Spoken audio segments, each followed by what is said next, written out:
قال رسولنا الكريم لتفتحن القسطنطينية فلنعم الأمير أميرها ولنعم الجيش ذلك الجيش. بسم الله الرحمن الرحيم. الحمد لله وكفى وسلام على عباده الذين اصطفى أما بعد فأعوذ بالله من الشيطان الرجيم. بسم الله الرحمن الرحيم. لقد كان لكم في رسول الله أسوة حسنة لمن كان يرجو الله واليوم الآخر وذكر الله كثيرا.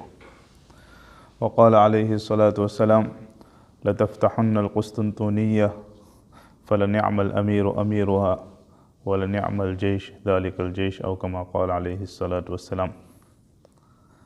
Continuing with our last week's discussion, because I thought while we have it going on, let us finish it off.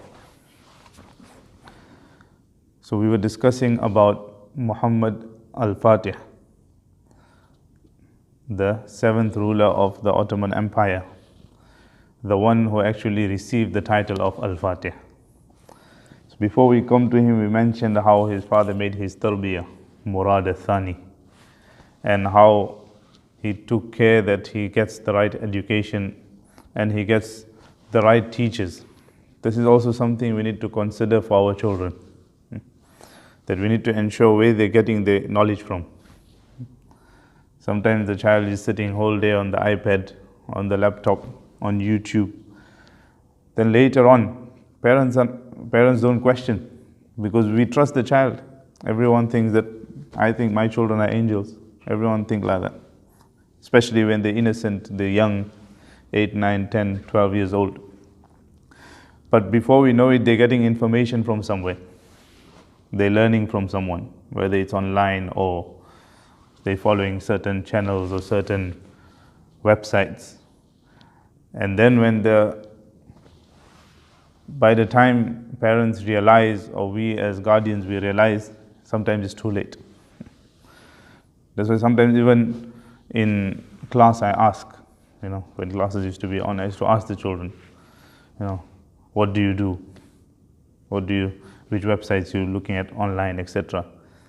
And to our surprise, they'll give you some random names. So sometimes you have to caution them. That look, if you want to ask a masla or if you want to ask a question, then use these. These are the websites. These are the scholars that you take your guidance from. Otherwise, anyone online can say anything. Allah subhanahu wa ta'ala save us. So we mentioned that, and then as he grew up, and his greatest inspiration was Aq Shamsuddin, his ustad, his sheikh.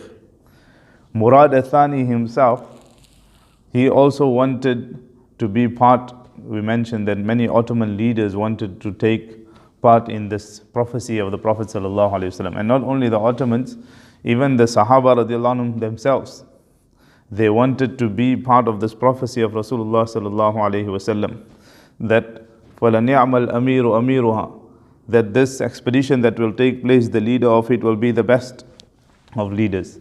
وَلَنِعْمَ الْجَيْشِ ذَلِكَ الْجَيْشِ, and the best of people and group will be that group. So the Sahaba radiallahu anhum, from amongst them, Muawiyah radiallahu anhu, in his reign in 49 Hijri, he was the one that took out the first naval fleet. The first naval fleet. This was also the Prophet sallallahu alaihi wasallam's prophecy. Once Rasulullah sallallahu alaihi wasallam was sleeping in the house of Umme Haram. It's written in the books. And the Prophet sallallahu alaihi wasallam woke up and he smiled. So Umme Haram said, "O Prophet of Allah, what makes you smile?" He said, "I see my ummah taking a naval fleet. Yaghzul Bahra." That my ummah will take a naval fleet. And maghfurun lahum, and Allah subhanahu wa ta'ala has forgiven them. So Umme Haram radiallahu anha says, "O Prophet of Allah, make dua wa ana fihim," that make dua that I also become part of them. So the Prophet ﷺ said, "You are part of them." This is the word of Rasulullah sallallahu alaihi wasallam. And these prophecies came true.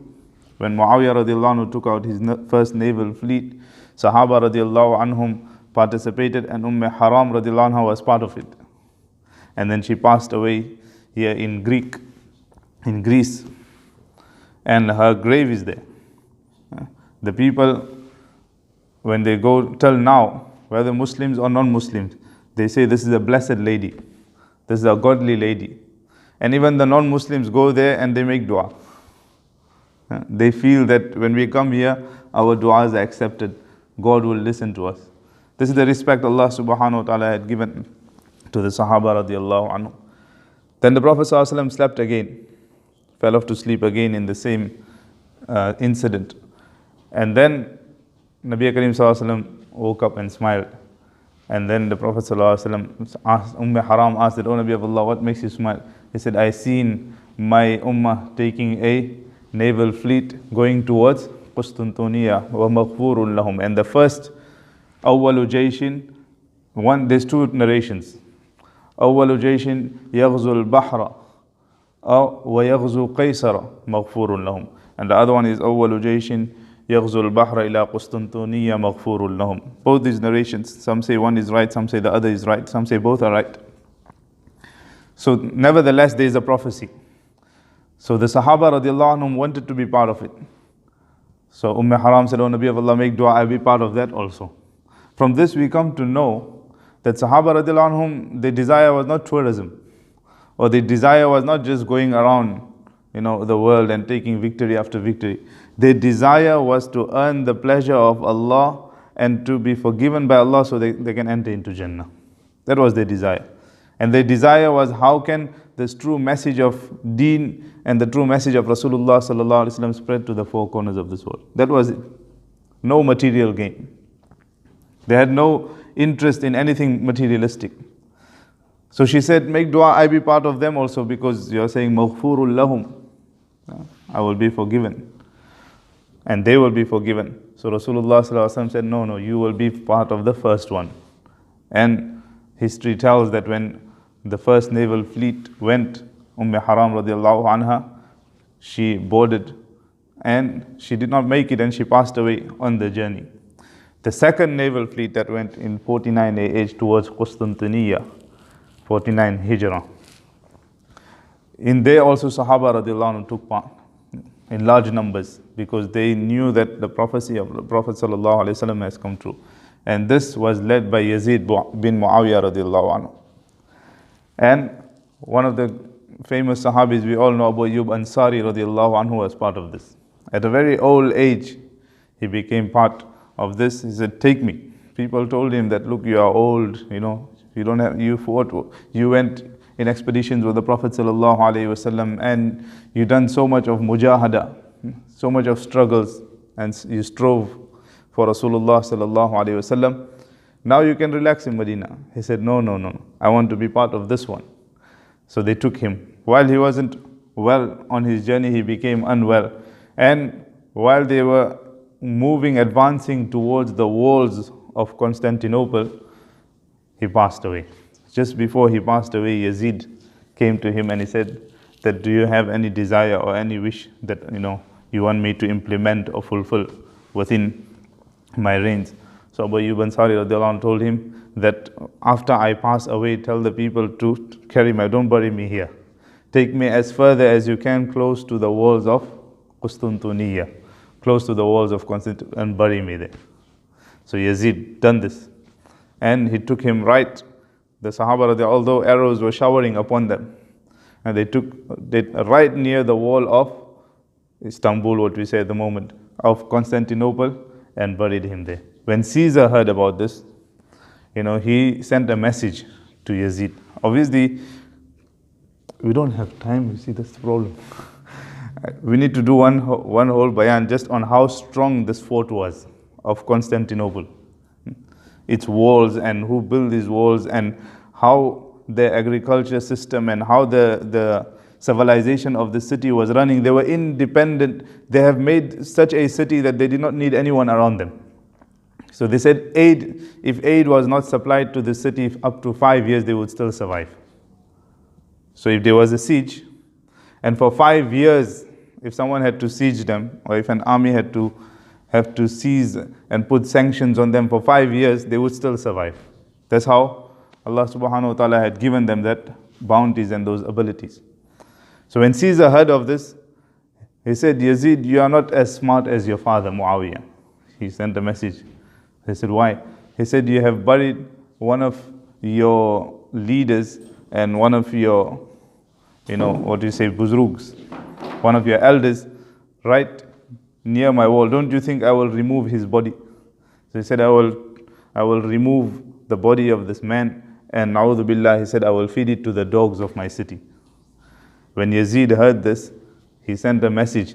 He said, if you do this, then one message he sent was, if you do this, I will remove every Byzantine in my empire and send them back to you. Number one. Or if you do this, I will call the entire Muslim world against you. This got him shaking. This is what you call, Iman when it talks. He said, if you do this nasty act, then I will call the entire Muslim world against you as one man.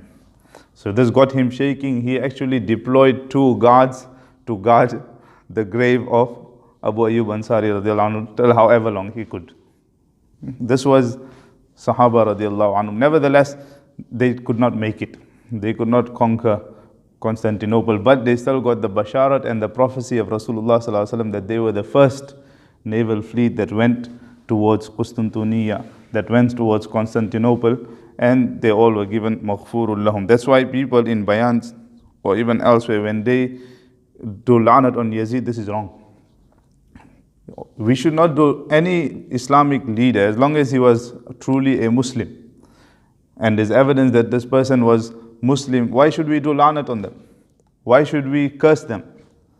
They say, no, Yazid was the one, na'udhu billah, who was part and parcel of the assassination of Hussein radiallahu anhu. This is also wrong. History has been distorted. Yazid actually sent a delegation to get Hussein radiallahu anhu to come towards his court so that the enemy cannot intercept him. But before the delegation could reach, the enemy had already intercepted Hussein. The same people who called him, Allama Iqbal says, we were saying that the same people who called Hussein radiallahu anhu became the means of assassinating Hussein radiallahu anhu. And we know the history of Karbala, and those of us who have heard it. But yes, it happened under the reigns of Yazid. It could have been done in a better way. It could have been dealt in a better way. But Yazid fell short of implementing certain measures. But at the same time, we cannot curse him. So what we say that if you cannot speak good about someone, don't curse someone. Hajjaj bin Yusuf, although he had done so much, the histories are full about oppression, etc. But if you cannot speak good about one person, don't curse someone. Don't say la'natullahi alayhi. Don't say la'natul. Because who are we? Allah Ta'ala can forgive whoever He wants. Here Yazid was part and parcel of that expedition which the Prophet ﷺ has said, maghfurun lahum, that they are forgiven. Hajjaj bin Yusuf, he was very instrumental in writing the Quran with the harakat, with Zabar, Zir, Fatha, Dhamma, Kasra, what we have. It was done under the instruction of Hajjaj bin Yusuf. He instructed, some say he instructed Hassan Basri, rahmatullah alayh, and the others to take on this task, because the Arabs knew how to read the Quran, but the non-Arabs didn't know. They were getting confused. They said everything looks the same. Ba looks the same, Ta looks the same, Tha looks the same. So they started putting dots. They started putting Fatha, Dhamma, Kasra, and all this reward goes to who? I don't say that no, now we must praise someone and regard them as someone who we will follow. But at the same time, we don't curse anyone. May Allah Ta'ala give me, you and one and all the ability. So I started this from where? Yeah, Murad al-Thani. So Murad al-Thani, for 22 days, he also wanted to be part and parcel of this. And then inshallah we will continue and discuss this more next week, if Allah Ta'ala grants us the ability. Wa akhiru da'wana anil hamdulillahi rabbil alameen.